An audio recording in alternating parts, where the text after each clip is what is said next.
The Canadian Coast Guard will put 5 new rescue vessels into service this coming spring, and one of them's bound for Campbell River.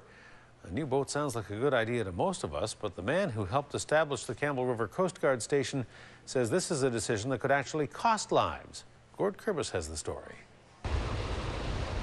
When boaters head off into the waters off Campbell River, they know if they ever run into difficulties, the Coast Guard will assist them using the point race.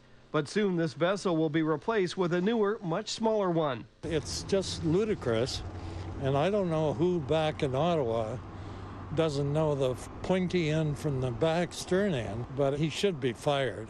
Bob Somerville fought for several years to have a Coast Guard presence in Campbell River. He calls the government's plans to replace it next spring with a new 47-foot boat ill-advised. They won't do the job.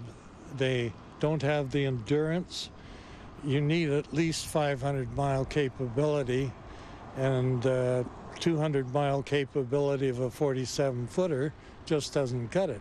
Plans for replacing the point race were laid out back in the 2009 federal budget. The Coast Guard is building 5 new 47-foot motor lifeboats like the one in this photo to match the ones being used in places such as Port Hardy, Powell River, and French Creek. We have 11 of these vessels in active service throughout the Pacific region.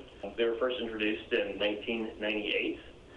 And since that time, our fleet has grown quite a lot, and it's considered the service standard for coastal SAR in Canada. But Somerville says while the vessels may be okay in other areas, they'll be no match for what Mother Nature throws her way in these waters. We've got 50-foot whirlpools up through the Narrows.